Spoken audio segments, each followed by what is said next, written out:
Hi everyone, I'm Dale Smith, aka Journo Dale, and we're here to talk about Canadian politics.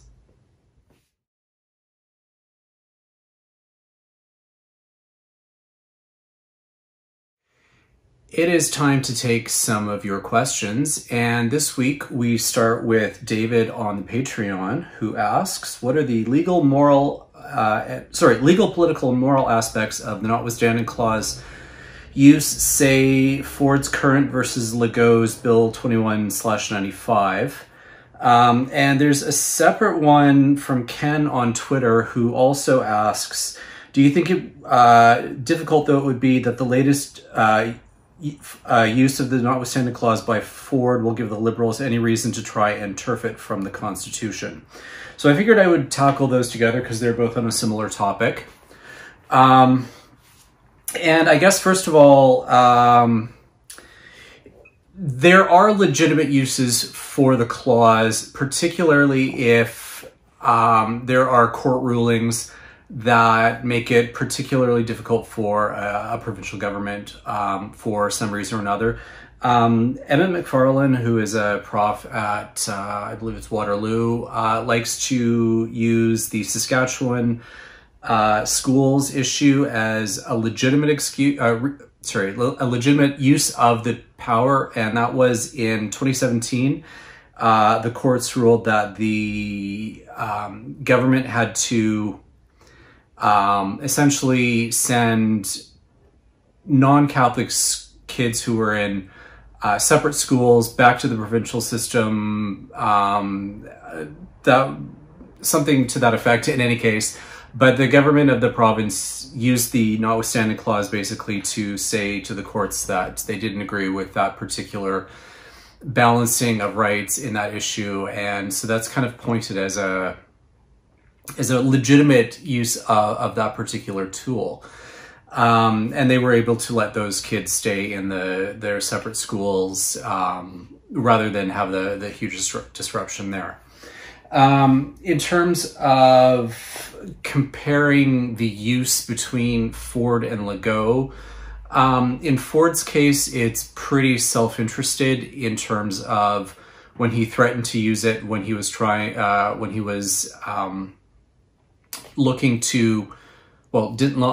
he made the changes to Toronto City Council right in the middle of their election. He didn't end up using it at that point because they got a court injunction, which the challenges for which are heading, they've already gone to the Supreme Court. We're just waiting for a decision on that now to see whether or not that was a legitimate use of his powers or not. So he was threatening to use it for that. He is now threatening to, or in the process of trying to invoke it in legislation to maintain his attempt at making a 12-month pre-writ period when it comes to third-party advertising in Ontario. Again, that's somewhat self-interested because he sees that as trying to curtail the particular third-party groups, which are largely union-funded, that criticize him in elections. And it's difficult to think of how that's really a legitimate use of it because the court in that case basically ruled that they could see a minimal impairment for the 6 months, but the government was not able to convince them that the same minimal impairment carried on for 12. And that's pretty much Ford's own fault in terms of not making his own case for that legislation. So that's kind of where it is, as opposed to Legault basically knowing that he is attacking minority rights in the province, whether it is with Bill 21, which has to do with the supposed secularism law. It's not really secularism. And in invoking it prematurely because he knows that the courts would strike down his legislation on basically forcing people who wear religious garb to not be allowed to wear it in certain public service jobs.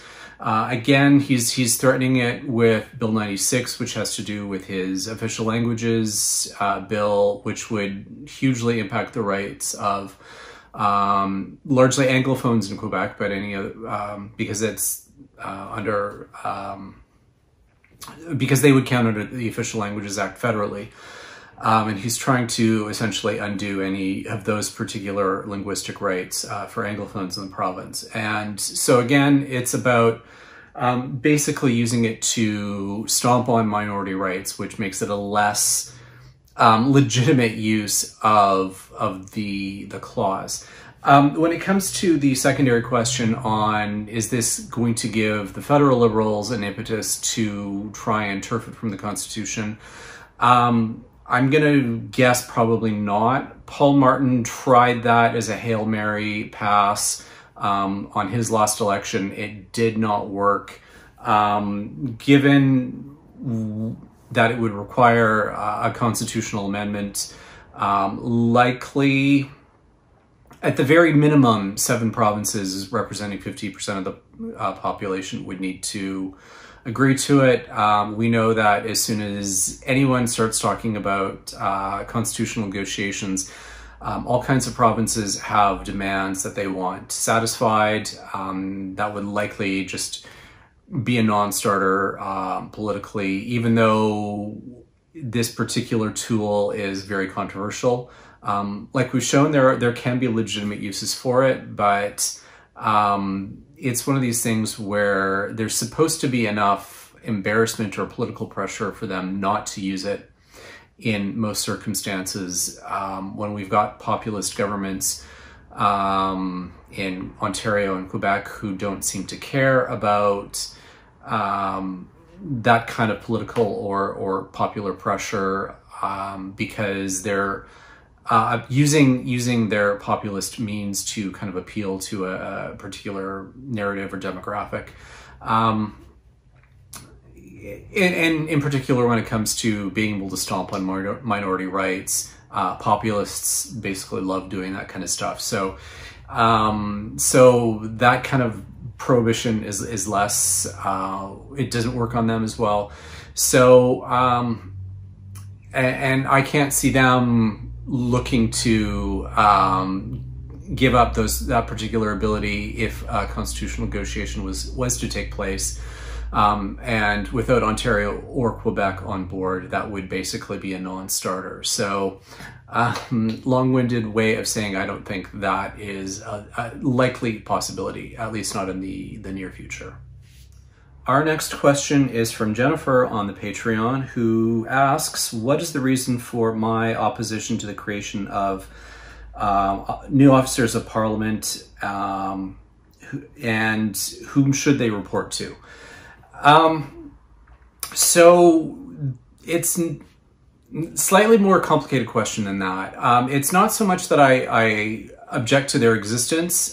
There is a legitimate purpose for some officers of Parliament, and reporting to Parliament is how they should operate and function. The problem is, for me, is we are constantly being asked to create new ones, and it's the proliferation that I find more disturbing than anything else, partly because part of this is MPs giving up their own responsibilities to do this kind of work.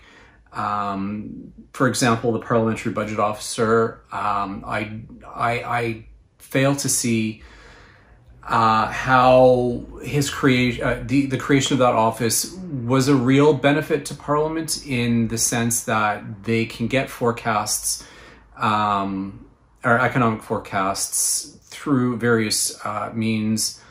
And as a research tool in the Library of Parliament, it made a little more sense. As a standalone officer of Parliament, it makes less sense, because it's not, the role is not supposed to be about some kind of telling truth to power to government or anything like that. It's supposed to be about providing fiscal and economic analysis of policy, and particularly macroeconomic analysis. It was largely about They did not believe the projections coming out of the Department of Finance around the budget when it comes to surpluses or deficits. So they wanted an independent body who could provide that. But in the meantime, the department isn't really providing those forecasts anymore. What we're now seeing is an average of the top 20 or so private sector forecasts. So that basically impetus is no longer there. And now the parliamentary budget officer is being used to do things that were not in his mandate at all. Basically, they're telling him to create or to mock up how they would create programs out of thin air, which is not really within his ambit. And we have a current parliamentary budget officer who likes to make himself a bit of a media star and is going far beyond what he should be doing. And that's one of the reasons why this proliferation I find concerning. Part of the other reason I have concerns is because these officers are basically accountable to nobody.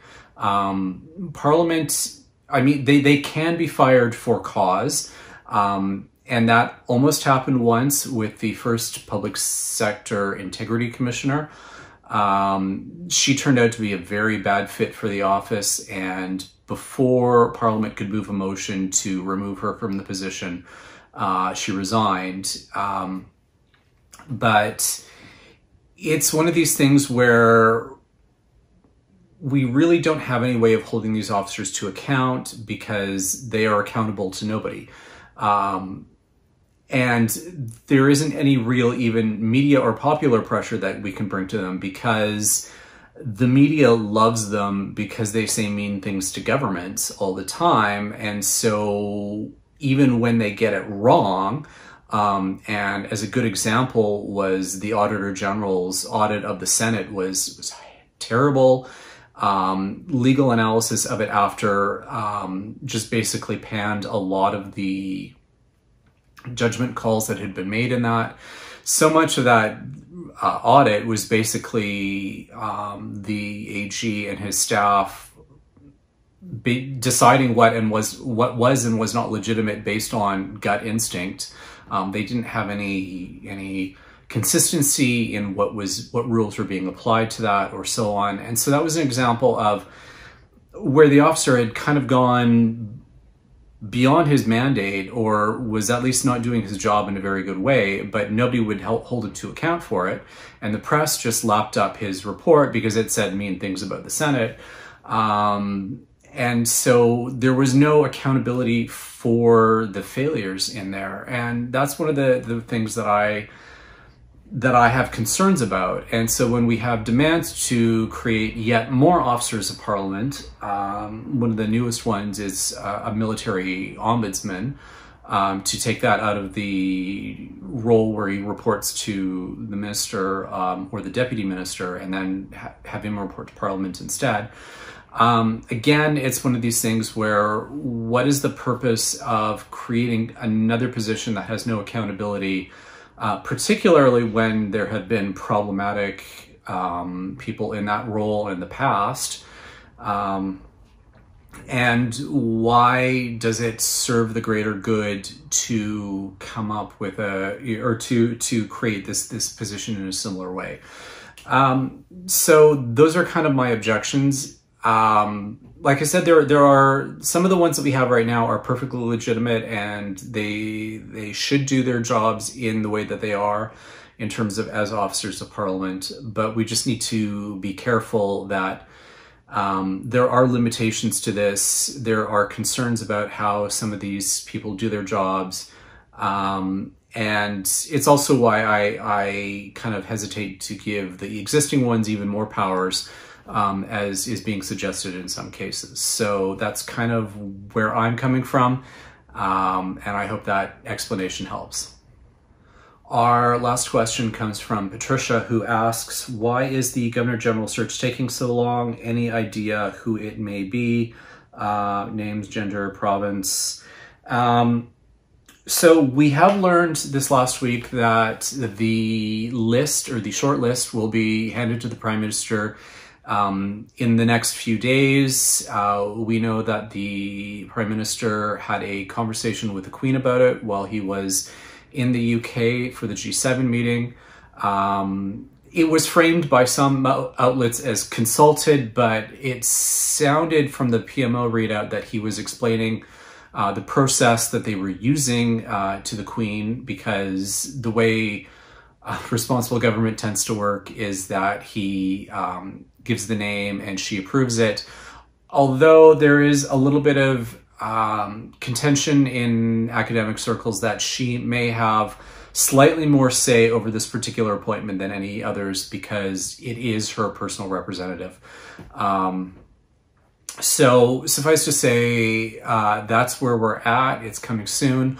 In terms of why it took so long, this is about 4 months, because Payette resigned in January and it took them about another month to get the committee up and running.